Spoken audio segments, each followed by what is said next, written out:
In today's episode, we go undercover to identify a wife who needed a little cash.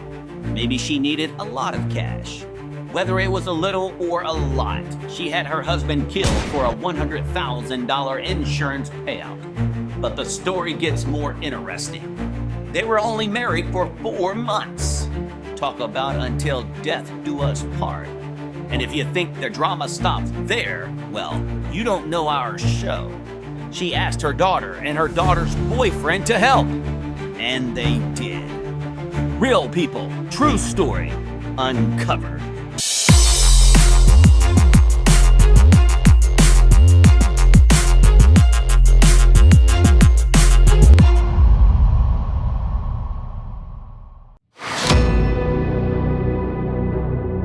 Uloma Curry, a 41-year-old mother of 2 from Cleveland, Ohio, found herself overwhelmed by mounting credit cards and loan debt.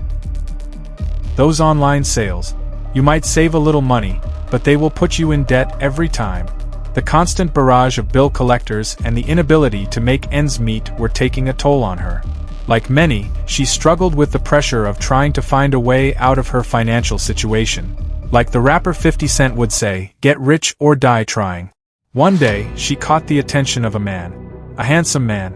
A man with a career. His name was Lieutenant William Walker, a successful firefighter with a stable and steady income. Over the course of 7 years, Uloma and William developed a relationship, but no marriage proposal. During this time, she discovered that William held a life insurance policy worth $100,000. A light bulb pops up in her head. This could be an opportunity that could change her life. Although Uloma and William dated for several years, there was no proposal for marriage. Uloma had to come up with a plan to get William to marry her, then orchestrate a plan to kill him for the $100,000 insurance payday. To get William to marry her, she played on his heart and loving kindness. Uloma told William she was diagnosed with breast cancer. Of course, she was not. She explained to William that if he married her, she could utilize his health insurance, which would make it more affordable for her, during this hard time. Feeling heavy-hearted for Uloma, William marries her. The plan is completed. It's time to plan the second and final phase, the kill. After careful planning, it only took a few months to come up with a master plan. Uloma thought if she'd kill William soon after their marriage, no one will suspect she would have anything to do with it. Why would a wife kill her husband only after a few months' marriage? She would make it look like a robbery, then she could collect the $100,000 insurance money. Then, life would be great. Uloma has 2 children, Macklin and Jasmine, but Jasmine goes by Jackie. Jackie has a boyfriend named Chad Paget. Uloma tells the teens that William has been physically and emotionally abusive, and something needs to be done to stop it. She explains that William has a life insurance policy, and when he dies, she will get it. She asked Jackie and Chad if they knew anyone who wanted to make some money carrying out a hit on William. Is it me, or is Uloma beginning to act like a crime boss? She tells the teens that if they find someone to do the job, she will give each of them a cut of the money. Chad states he knows someone. Uloma gives Chad $1,000 as a down payment. When William dies, she will pay the killer $10,000 once the job is done. Chad went to a few people he knew he thought would make the hit, but everyone turned him down. One person, Isaiah Solomon, Chad thought would do it for sure. But no luck, Isaiah turns down the job. He remembers his cousin Christopher Hine, known as Chris. Chris sells guns and other things on the street. Chad thinks to himself, if Chris sells guns, he must use them as well. Chad asks his cousin if he wants to make some quick cash. Chris said, "Yes sir, I'll do it." Chris provides the gun and Uloma plans the kill. The day of the kill, Chad and Chris are hiding in place with Chris holding the gun. William walks up the pathway. Chris points the gun nervously, shaking without being seen. Chad looks on and whispers, "Pull the trigger." Chris is sweating profusely. As William walks by, Chad continues to point the gun at him but cannot pull the trigger. William can live to see another day. Although Chris Hine is known for dealing guns and getting into trouble, one thing is clear. He is not a murderer. He could not bring himself to kill. After the failed attempt to kill firefighter Lieutenant William Walker, his wife Yuloma and her hit team has to regroup. Chad Paget was not mad at his cousin Chris for not carrying out the hit. Besides, the neighborhood they're from, you can easily find someone who want to make some extra dollars. And within a short time, Chad finds Ryan Doherty. Ryan is a bad boy from the streets and is down for anything. Chad agrees to pay Ryan $800 and a bag of weed to do the job. Ryan is happy to do it and can't wait to taste some of that weed. Yuloma planned another date and time for the next kill attempt. A day or two later, it was ready. This is how it happened. It was a cloudy Sunday evening. Yuloma's daughter Jackie and Chris Hine laid low on the east side of town, while Yuloma and William stayed home on the west side of town. Yuloma stayed in contact with Jackie by text message to let her know when William would be out of the house. Then Jackie could communicate to Chad and Ryan Doherty to carry out the hit.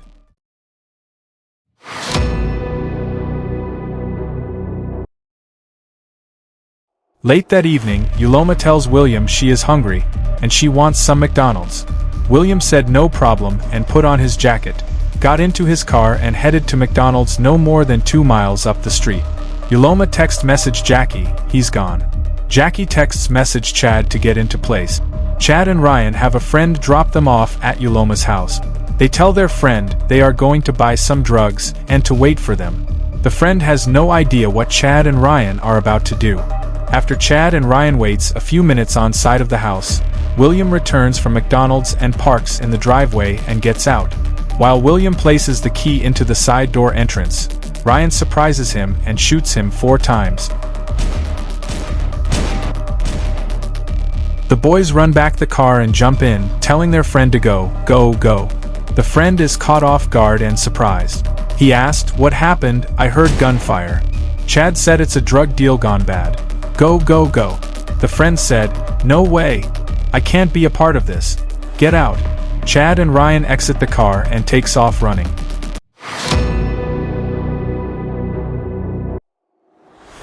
While inside the house, Yuloma hears the gunshots. She calls 911 and gives the performance of her life. The paramedics are on their way. Once they arrive, they examine William and notice he's been shot 4 times.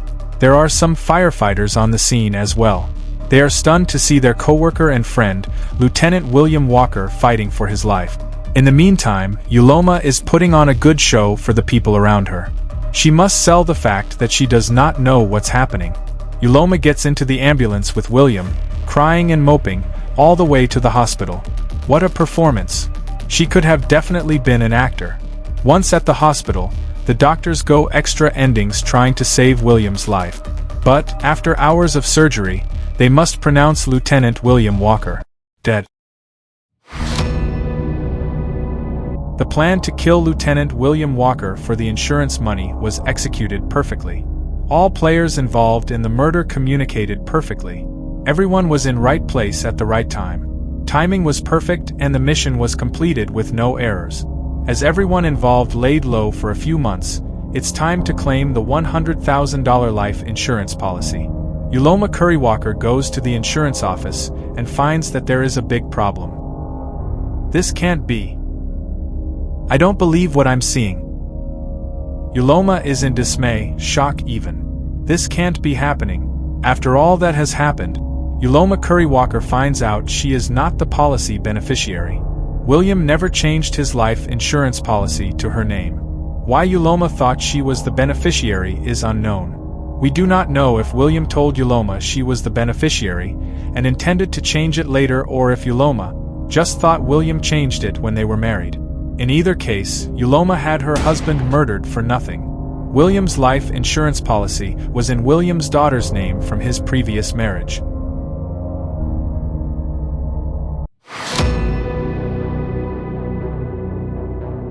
The investigation began with detectives trying to uncover any piece of evidence they could. At first, one thing stood out. William was shot 4 times and was covered in blood. But Yuloma had no blood on her. When she found William, didn't she try and help? Couldn't she have placed her hand on the wounds to help stop the bleeding? After all, she was in the medical field. But detectives wrote it off as a wife being in shock and not knowing what to do. So Yuloma was not a suspect, which was exactly her plan. Secondly, the neighborhood wasn't the best. There was crime in that area often, and therefore, the detectives looked at the shooting as just another crime offense. I just heard boom, boom, boom, boom. And I heard screaming. I said somebody got shot. And that's when I called 911. And my granddaughter's bedroom window is right where it happened. And she saw the flash through the window. After detectives talked to family and friends, they found no motive. Then, detectives possibly had a lead. William purchased a vehicle from a small car lot for $10,000, but the dealer never delivered the car. Could this have turned into murder? After a thorough investigation, it led nowhere. A year had passed, and detectives had no suspects, no motive, no weapon, and no clues. It seemed that the death of firefighter Lieutenant William Walker would not be solved. Until one day, Crime Stoppers and the Cleveland Fire Department teamed up and offered a cash reward for any information about the murder.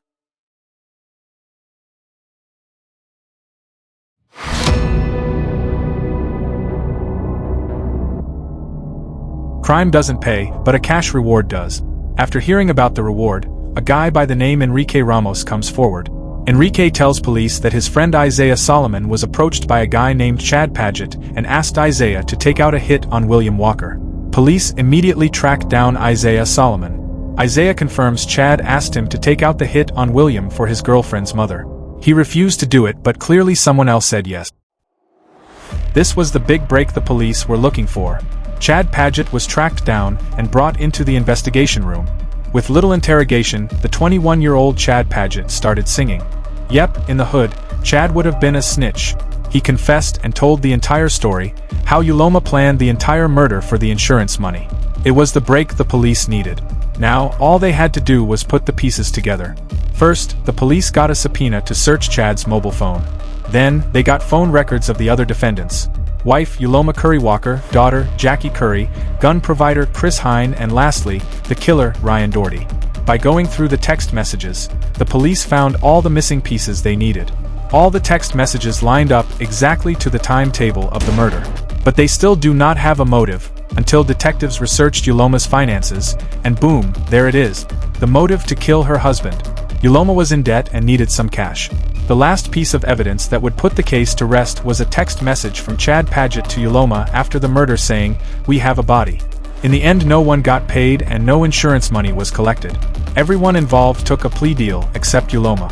Chad Paget gets 28 years in prison.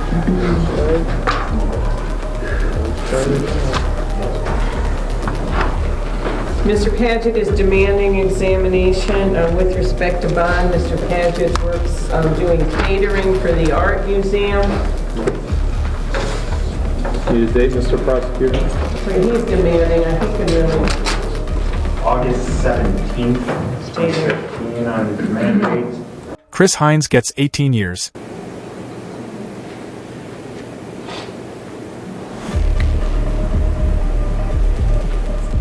Jasmine Curry gets 1 month in a juvenile detention center because she was a minor. And the killer Ryan Doherty gets 23 years in prison. Appointing Jim McDonald, lead counsel, Mark Stanton as co-counsel, and $1 million cash surety property bond is set. Yuloma Curry Walker goes to trial to try her fate. Her defense was that William abused her. Her daughter Jasmine testified against her, which was very damaging. 598191, co-defendant D, Yuloma Curry. Co-defendant is pending on the docket. Do you have an attorney? Do you have any money or funds to hire an attorney? All right, the court will appoint attorney Robert Dixon and Russell Ty to represent you in this matter.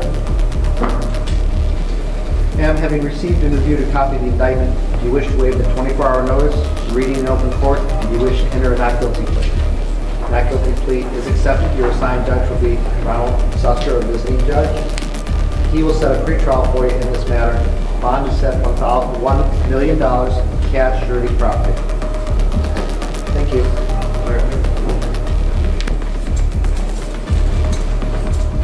The jury didn't buy a word of Uloma's defense and found her guilty on all counts within only 2 hours. Uloma Curry Walker receives life in prison without the chance of parole.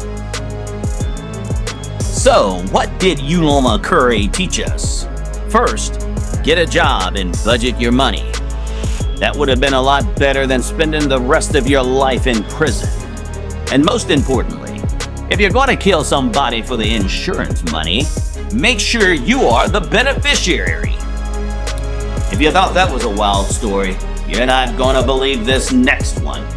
We uncover a man who has scammed people over $200,000 from coast to coast. And it seems he may get away with it. Let's check it out and see.